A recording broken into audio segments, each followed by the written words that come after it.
Is Cyril Ramaphosa a beneficiary of the proceeds of crime and corruption? Is Cyril Ramaphosa a beneficiary of the crime that we as South Africans have been complaining about? I think it's important that after the revelations by the Lieutenant General Nhlanhla Mkhwanazi, the SAPS Provincial Commissioner in the province of KwaZulu-Natal, after he's made the revelations, now it is coming to the fore that one of the people, the main character in what Nhlanhla Mkhwanazi was talking about, the person named Brown Mokhotsi, is one of the people who actually funded Cyril Ramaphosa in his campaign, the CR17 campaign, towards the Nasrec conference. Remember the Nasrec conference where Cyril Ramaphosa defeated Dr. Nkosazana Dlamini-Zuma with 54 votes for the top post of the presidency of the African National Congress. But before we go deeper on it, guys, let me greet you guys and welcome to the platform. My name is Debos Kosana, and the name of the platform is Izwi Labantu, the voice for Africans. Please, guys, help me grow the platform. There's various ways that you can help me to grow the platform. Firstly, by subscribing. It is for free to subscribe. After subscribing, please click on the notification bell. Please click on the notification bell, so each time I publish a video, then you get a notification, you get notified. And after receiving the notification, guys, please make sure that you watch the video, so the YouTube algorithm can then recommend the video to a much wider audience. Another way it is by joining to becoming a pay member, just like Sfiso Mbanjwa has done. Please can contribute as little as 20 rands per month, depending on how much you are able to contribute, or can buy us the super thanks again, just like Sisino Tata did. Then it's up to you how much you are able to contribute in terms of the super thanks. There's options available here. Another way, guys, is to make sure that you do not skip. Please do not skip the ads that play on this video, because those ads are another way for the platform to earn the revenue in our quest for building an alternative platform, right? An alternative voice from the mainstream media, guys, right? Okay. So then let's get to it, guys. Do you guys believe? Just go to the comment section below and tell me, do you guys believe that Cyril Ramaphosa is actually a beneficiary of the crime syndicates and corruption? Meaning he got to ascend to the higher echelons of power and leadership in this country through the backing of characters who are alleged to be part of the crime syndicates in this country and corruption in this country, right? And also must juxtapose this with the fact that when Ramaphosa campaigned to be the ANC president in 2017, he made and those who are in his slate, they campaigned under this clean governance, right? Under the so-called clean governance as the good guys against the bad guys. But now the revelations that are coming to the fore now points to the contrary. Points to the contrary of what the ticket that is the so-called clean governance ticket that Ramaphosa and his people campaigned about, including people like Senzo Mchunu, because of course you know Senzo Mchunu was a key. He remains a key cog in the Cyril Ramaphosa's machinery. More so now that he's a minister of police, then must also remember the things like Phala, the Phala scandal and all of that, you see.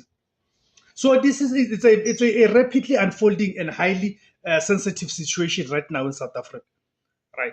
With significant implications for the country, right? Serious implications for the country's fight against crime and corruption.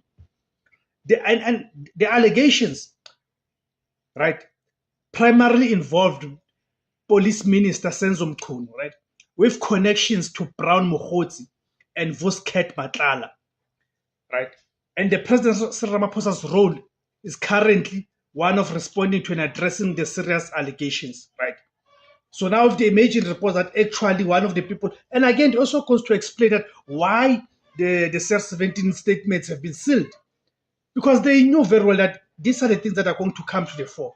They knew that these are the things that are going to come to the fore, that the public will get to know about the people who funded Cyril Ramaphosa, then about and the money, how these people are making their money, and who did these monies go to in that campaign. So now it begins to make sense. It is beginning to make sense that why those statements have been sealed.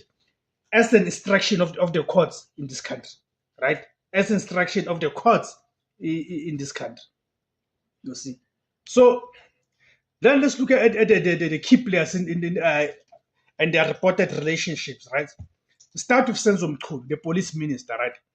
You know that Senzo Mchunu is currently the cabinet minister responsible for the South African Police Services, the SAPS. And his position is crucial. His position is crucial to the fight against crime and corruption.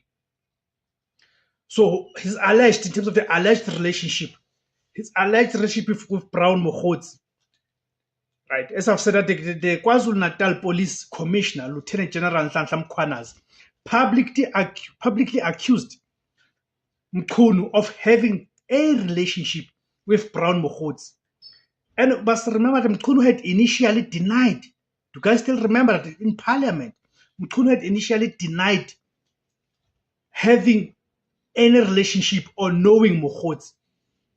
This is in Parliament in March this year, 2025.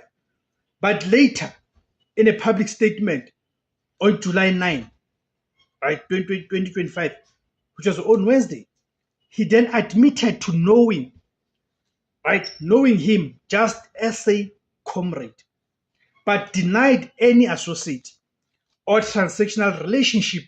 This flip-flopping has drawn criticism and accusations of misleading Parliament. As you know that the Constitutional Party and the DA have already opened cases, right, criminal cases against Senzo Mchunu, right? So then his relationship with the character known as Vusiket Matlala, Mkhwanazi also directly implicated Mchunu in an alleged links with Vusiket Matlala. Mchunu has vehemently denied ever meeting or speaking to Matlala or receiving anything from him. But now, of course, now having the hindsight of knowing that even he lied about Brown Mokgotsi, how are we supposed to trust him when it comes to him denying that he knows Matlala, right? So let's look at Brown Mokgotsi, a businessman, political associate. His role has been identified by KwaZulu-Natal Police Commissioner Lieutenant General Nhlanhla Mkhwanazi as an associate of Minister Senzo Mchunu. So the alleged involvement, Mkhwanazi alleged that Mokgotsi had access to classified police documents and was involved in discussions about internal SAPS decisions, including the disbandment of the police killing task team, the political killing task team. Can you imagine someone who's not even a police? He also alleged communication between Matlala, Mokgotsi, and Mchunu. Mokgotsi has stated his security has been compromised following the allegations. Then the relationship with Matlala. Mkhwanazi claimed that an analysis of Matlala's phone records, by the way, sometime about a few days ago, or about a week, when they were raids, remember Matlala is in prison right now. When they were raids in prison, they found a cell phone from Matlala, meaning Matlala was found with a cell phone. And you know that in South Africa, you're not allowed to have any cell phones or contrabands in the cells, right? Claimed that analysis of Matlala's phone records revealed communication between Matlala and Mokgotsi, indicating Matlala was financially supporting Mokgotsi's political endeavors, including paying for travel costs and the gala dinner table for Mchunu's January 8 events. Remember during the January 8 events in the ANC, they've got these gala dinner things that they do there in the ANC where people pay for tables and all of that, right? Where people pay for tables and all of that. You see. So Vusi Matlala, a controversial businessman, as I've already said, that he is currently in prison, but for a matter that is not related to what we are talking about here. So his role described as a high-flying tenderpreneur and an alleged underworld criminal kingpin, right? His criminal history and allegations. Matlala is currently in custody, as I've already said, arrested in May 2025 on charges of attempted murder and conspiracy to commit murder related to the alleged attempt to kill his then girlfriend, Tebogo Thobejane. He has also been previously linked to a 360 million SAPS tender that was later cancelled by National Police Commissioner General Fanny Masemola in May 2025, who stated Matlala's company should never have made it past the first round during the bidding process. Recent reports indicate that he was found with the cell phone in the presence, I've already said, you see. So the alleged relationship between Mkhunu and Mokgotsi, this is the core of Mkhwana's allegations, right? Mkhwana's claims that analysis of Matlala's phone records uncovered a web of alleged corruption involving Matlala, Brown Mokgotsi, and Minister Senzo Mchunu. Specifically, it's alleged Matlala was bankrolling Mkhunu's events and providing transport and accommodation for his entourage.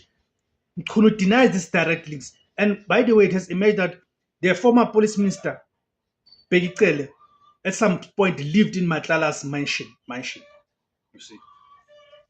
So then what is the role of Cyril Ramaphosa, the president of South Africa?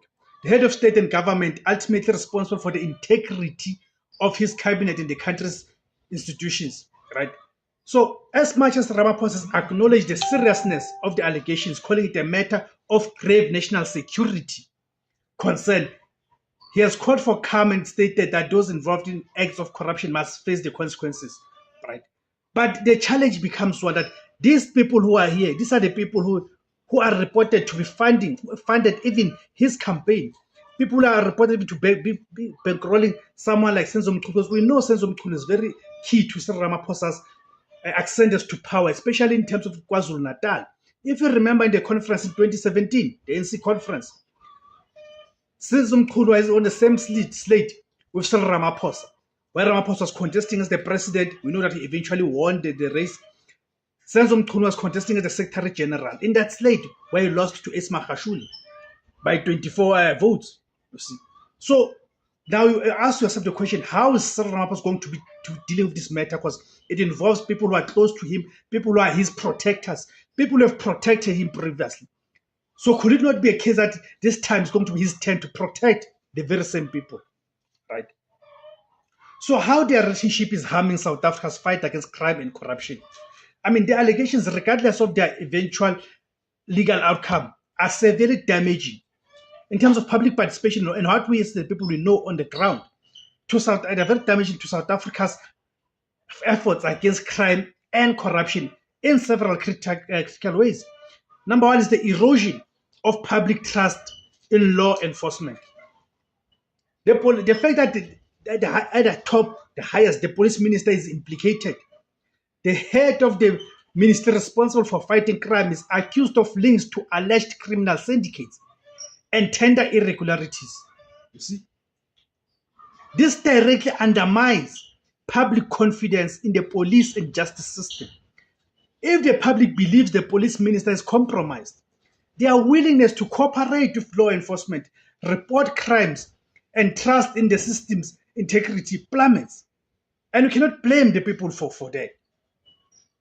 And the capture of the SAPS, Mkhwana's claims are just a capture, that there's people who have captured the SAPS, of parts of the SAPS by criminal elements, where police operations might be interfered with, sensitive investigations halted, or specific individuals protected from prosecution due to their political connections.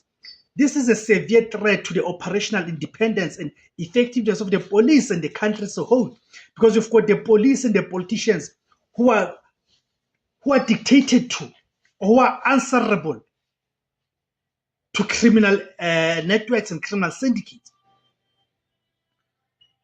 So the weakening of anti-corruption efforts, interference in anti-corruption efforts, interference in investigations, that's one. Surely there's interference in the investigations. The allegations that the police killings task team was disbanded or interfered with because it had uncovered links to politicians and a criminal syndicate is extremely concerning, right? This suggests a direct obstruction of justice and a deliberate attempt to shield politically connected individuals from scrutiny and prosecution. This directly sabotages the fight against corruption. And then the issue of impunity, because once these criminal syndicates and criminal elements have got politicians and the police in their pockets, then the act of impunity. If powerful individuals can allegedly use their influence to avoid investigations or prosecution, it fosters a culture of impunity where criminals, especially those with political ties, believe they are above the law. This emboldens criminal networks. Then also the issue of tender irregularities. I mean, the 360 million SAPS tender awarded to Matlala's company, later cancelled because it should never have made it past the first round, points to alleged corruption in procurement processes, a common avenue for state capture. This diverts public funds, weakens state capacity, and rewards criminal enterprises. Political instability and division within the state. Right? Public accusations from a senior official. It is highly unusual and of course alarming for a provincial police commissioner to publicly accuse his own minister of such serious misconduct. This indicates deep-seated divisions and a breakdown of trust within the security cluster itself. Right, you see.